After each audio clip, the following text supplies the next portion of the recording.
Hello बच्चों, कैसे हैं आप लोग। आज हम आप लोगों को अयस्क का सांद्रण समझाएंगे।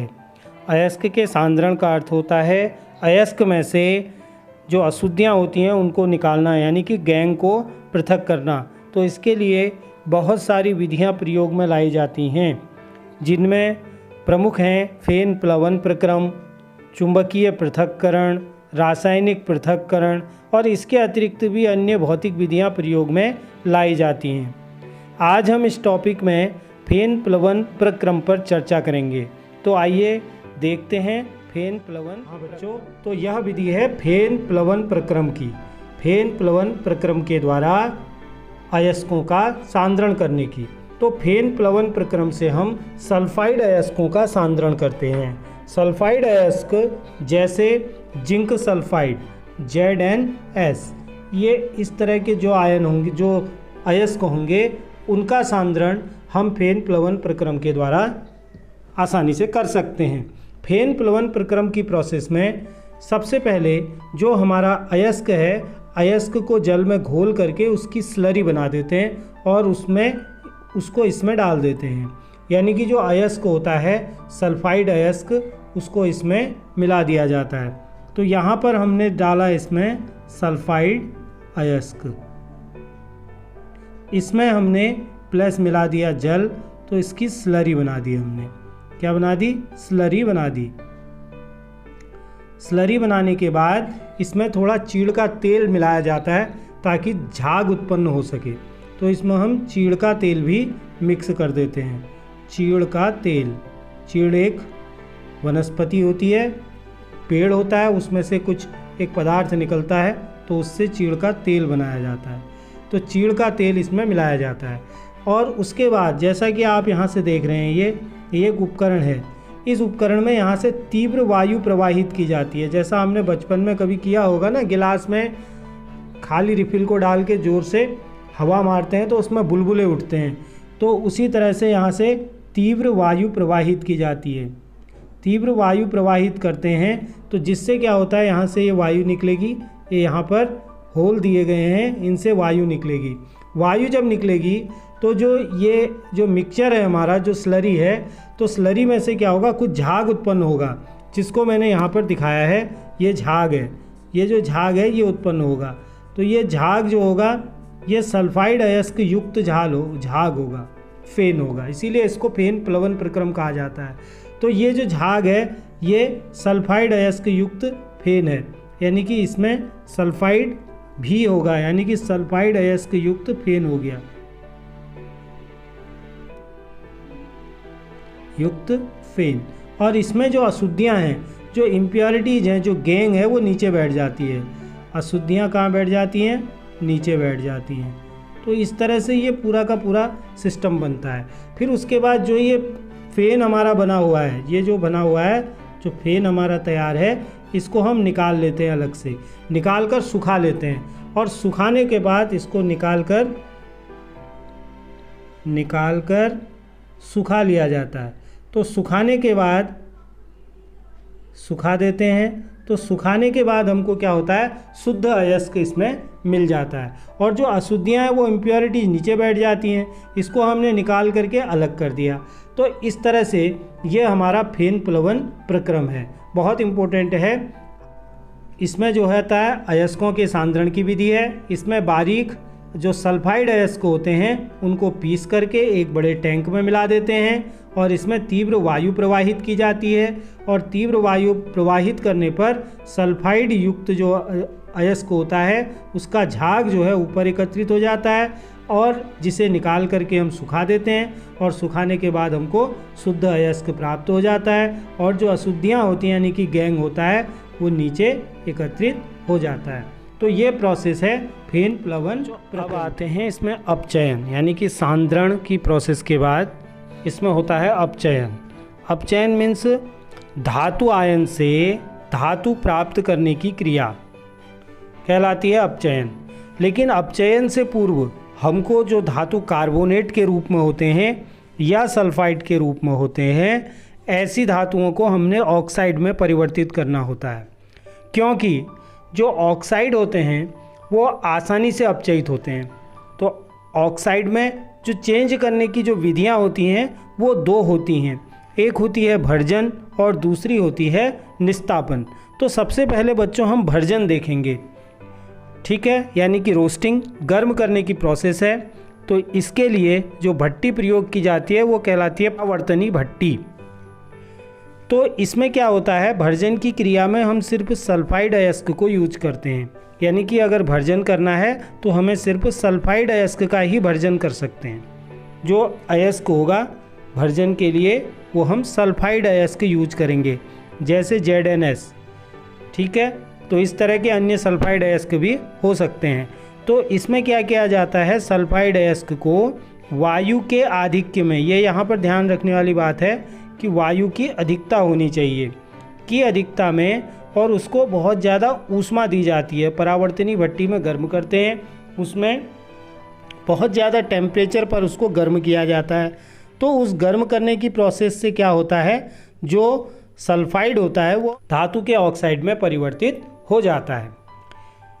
तो यानी कि सल्फाइड अयस्क को वायु के आधिक्य में, यानी कि ज़्यादा वायु दे करके और बहुत अधिक ऊष्मा दे करके उसको गर्म करते हैं, जिससे सल्फाइड ऑक्साइड में बदल जाता है।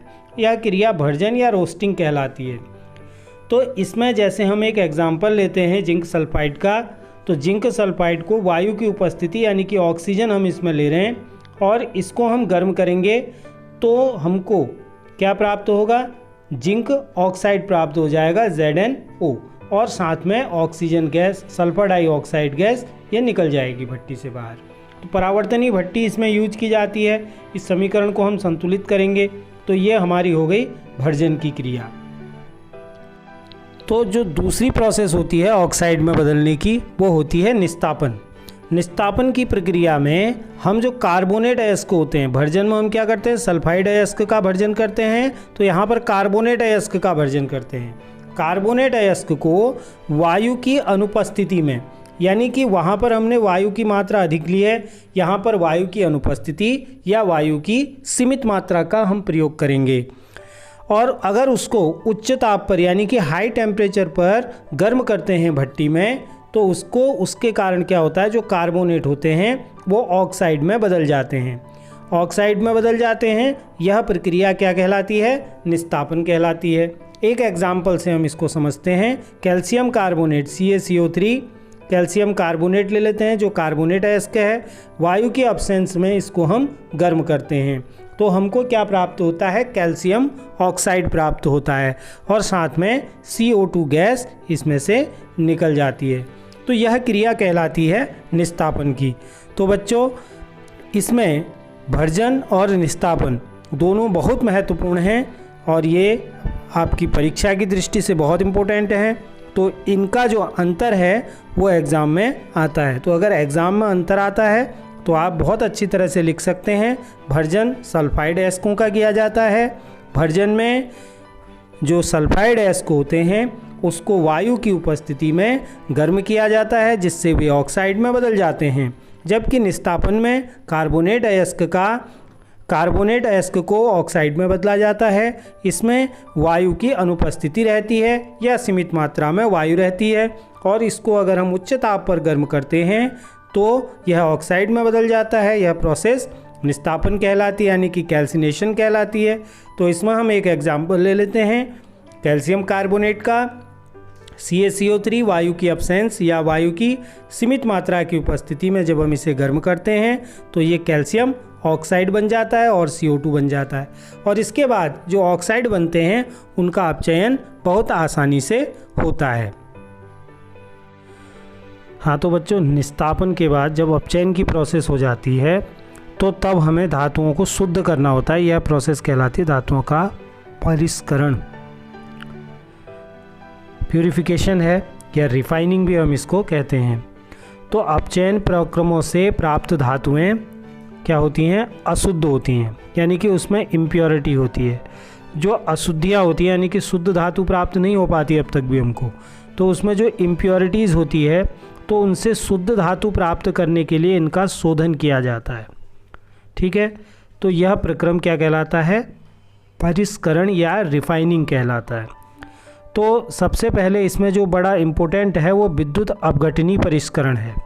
विद्युत अपघटनी परिष्करण यह आपके कोर्स के अकॉर्डिंग बहुत इम्पोर्टेंट है, विद्युत अपघटनी परिष्करण। तो विद्युत अपघटनी परिष्करण में जैसा कि आपको ये चित्र दिख रहा है, इस चित्र की तरह हम एक बर्तन लेते हैं। उस बर्तन में हम क्या करते हैं कि एक जो इलेक्ट्रोड होते हैं वो उसी धातु के लेते हैं जिस धातु का हमने शुद्धिकरण करना होता है। तो एक उसमें अशुद्ध धातु ले लेते हैं और एक शुद्ध धातु ले लेते हैं, यानी कि एक जो इलेक्ट्रोड है वो शुद्ध धातु का ले लेंगे और एक इलेक्ट्रोड हम अशुद्ध धातु का ले लेते हैं। तो अशुद्ध धातु जो होती है उसका हमने एनोड बना लिया, इसको हम कहेंगे एनोड। अशुद्ध धातु का क्या बना लेते हैं? एनोड। और शुद्ध धातु का कैथोड बना लेते हैं।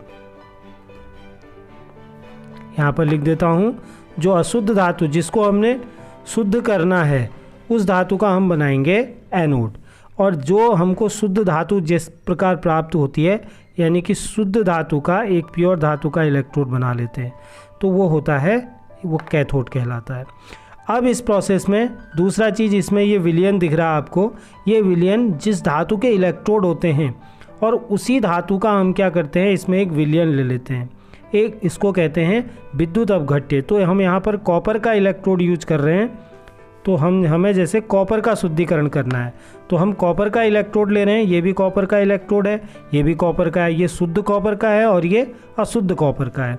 तो हम क्या करते हैं, इसमें CuSO4 का विलयन ले लेते हैं, यानी कि कॉपर सल्फेट का विलयन ले लेते हैं और इसको जो है हम जोड़ देते हैं यहाँ पर बैटरी से। ये कुंजी है और इसको बैटरी से जोड़ते हैं। अब इसमें धारा प्रवाहित करते हैं। तो धारा प्रवाहित करने पर अब देखिए, ये अशुद्ध एनोड है जिसको हमने शुद्ध करना था। तो इसमें से जो कॉपर होती है वो क्या होती है, इस विलयन में घुल जाती है। जो कॉपर होती है वो इस विलयन में घुल जाती है आयनों के रूप में। और जब ये इसमें घुलती है तो उसके बाद जो ये कैथोड है ये उसको ग्रहण कर लेता है। जो कैथोड है वो क्या करता है, इसको ग्रहण कर लेता है और इसमें वो एकत्रित होने लगती है। इस तरह से इसमें क्या होगी, एकत्रित होगी। कौन सी होगी? जो शुद्ध वाली है। जो शुद्ध वाली है वो इसमें एकत्रित होगी और यहाँ से ये निकलती चली जाएगी। और इस तरह से अब जो अशुद्धियाँ होती हैं, जो गलती हैं अशुद्धियाँ, वो इसके बेस में आकर के चिपक जाती हैं। यहाँ पर इस तरह से इसके बेस में आकर के चिपक जाती हैं। और जो ये अशुद्धियाँ होती हैं इसको हम एनोड पंख कहते हैं।